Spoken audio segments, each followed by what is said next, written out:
Ravi de vous retrouver pour On se dit tout, l'émission qui déshabille les décideurs, des femmes, des hommes, leurs engagements, leur parcours, leur destin aussi. J'accueille Laurent Arachtingy. Bonjour Laurent. Bonjour, enchanté. Directeur général de l'IFPAS. C'est exact. L'IFPAS qui est une entreprise de formation. On va parler avec vous de formation, c'est un sujet important. On se dit tout, c'est parti? C'est parti. Allez, on y va.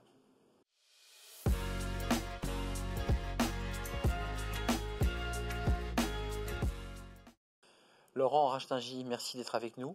Bonjour, directeur général de l'IFPAS, d'abord c'est un acronyme. Expliquez-nous, qu'est-ce que l'IFPAS? L'Institut de formation de la profession de l'assurance. Nous sommes l'institut de référence. Nous formons l'intégralité, j'allais dire presque l'intégralité des richesses humaines du secteur de l'assurance. Environ 15 000 personnes par an. On va revenir évidemment sur les difficultés de recrutement, sur l'attractivité du métier de l'assurance, mais vous connaissez la formule dans Zitou, je sais que vous regardez notre émission.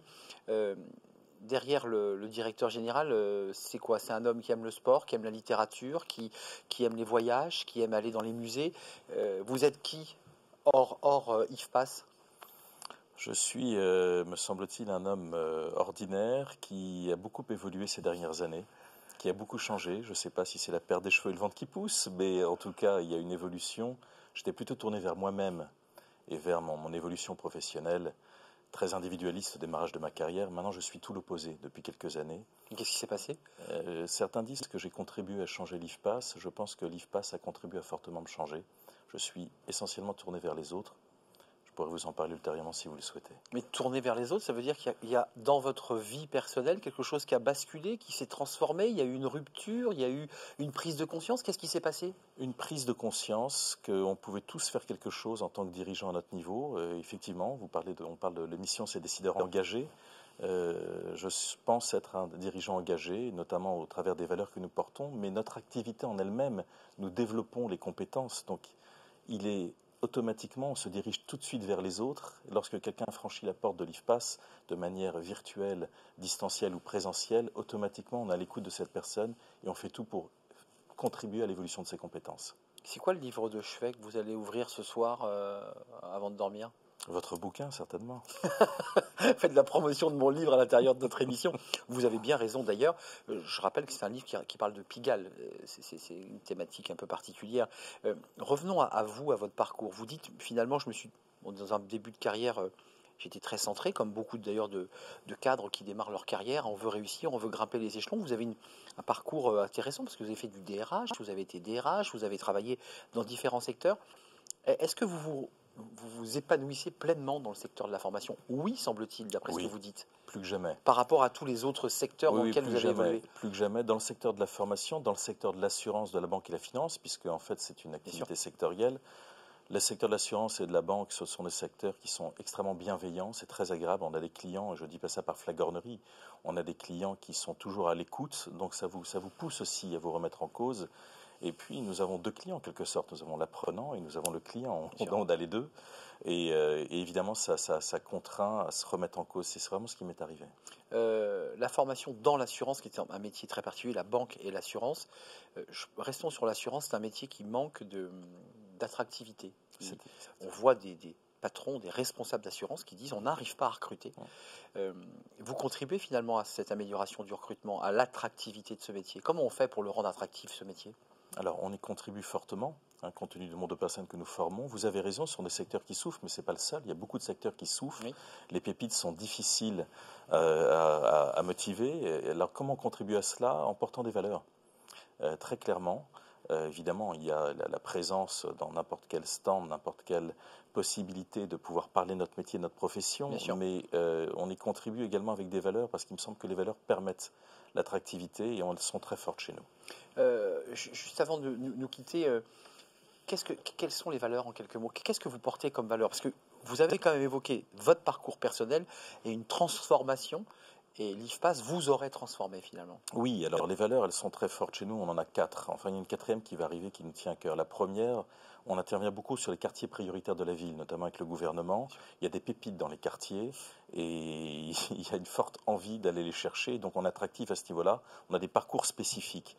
La deuxième valeur, ce sont les salariés en situation de handicap. On forme une grande partie des salariés en situation de handicap. Nous avons également des dispositifs sur l'insertion des personnes entre 25 et 55 ans. Et la prochaine valeur et le prochain programme va être sur les femmes fragilisées. Le point commun de tout cela, c'est qu'on ne peut pas avoir d'un côté des besoins et de l'autre côté des personnes qui peuvent être mises sur le bord de la route pour différentes raisons, vie personnelle ou vie professionnelle, et on est l'acteur qui contribue à faire matcher, si je peux m'exprimer ainsi, tout cela dans l'intérêt du secteur et dans l'intérêt des personnes. C'est en ça que je vous dis que l'IFPAS a fortement contribué à me changer. Diversité, inclusion, et on passe à la question du Collège de Paris, qui est une communauté d'écoles, vous le savez, qui rend l'excellence accessible à tous, et vous avez sélectionné parmi une liste de questions celles que nous allons découvrir tout de suite.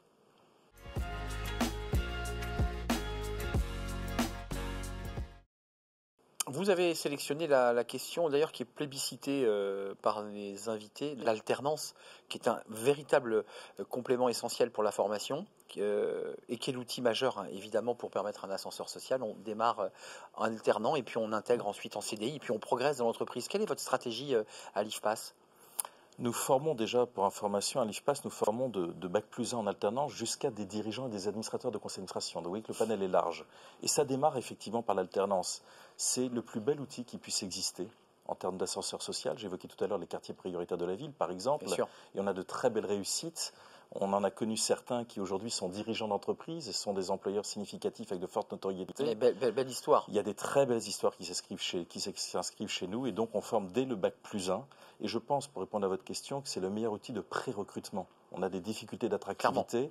Avec des programmes spécifiques, les entreprises arrivent à détecter les talents et à les recruter. Quoi de mieux que d'avoir une formation sur le poste de travail. Sincèrement, je ne pense pas qu'il y ait mieux.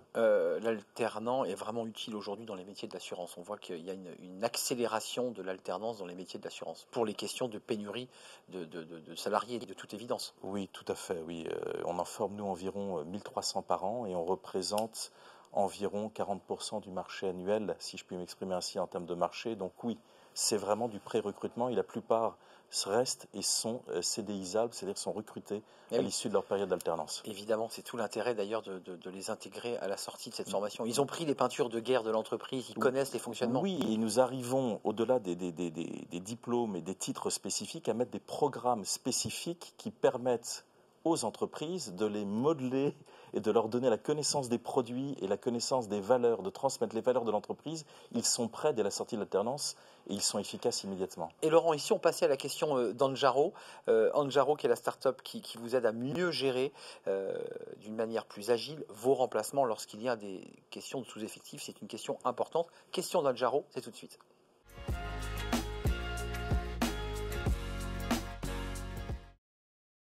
La question d'Anjaro, la guerre des talents constitue un frein majeur, Laurent, au développement des entreprises dans beaucoup de secteurs et dans le secteur dont vous nous parlez, l'assurance.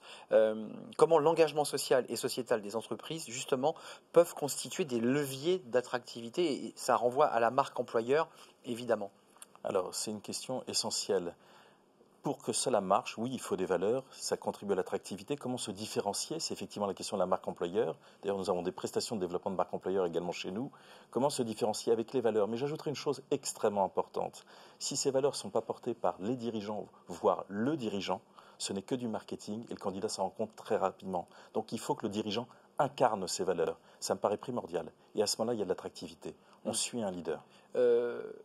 Réel aussi pour l'assurance, c'est plus compliqué. On incarne moins quand on est un dirigeant de l'assurance. C'est plus compliqué? Non. Il y a des dirigeants, je ne peux pas citer tous les noms, ce serait délicat parce que tous sont mes clients, mais vous avez des dirigeants dans le secteur qui incarnent vraiment cela et qui le portent, qui sont très présents dans les médias, qui y croient. Et vous avez beaucoup de collaborateurs qui suivent justement le leader parce qu'il l'incarne. Oui. La différence est là et on devient attractif. Ce n'est pas qu'une question de rémunération, loin de là. Oui, je suis entièrement d'accord. Le leader inspirant, le message, exactement, et qui effectivement donne envie aux jeunes, ou aux moins jeunes d'ailleurs, de se reconvertir dans les métiers de l'assurance. Et si on passait à la question de l'hémicycle, pendant une petite minute, vous serez face à la caméra et vous pourrez vous exprimer. Vous aurez le pupitre bleu-blanc-rouge, vous serez peut-être un peu moins le directeur général de l'IFPAS, et peut-être, je ne sais pas, un élu, quelqu'un qui a envie de faire bouger les lignes. C'est la question de l'hémicycle et c'est tout de suite.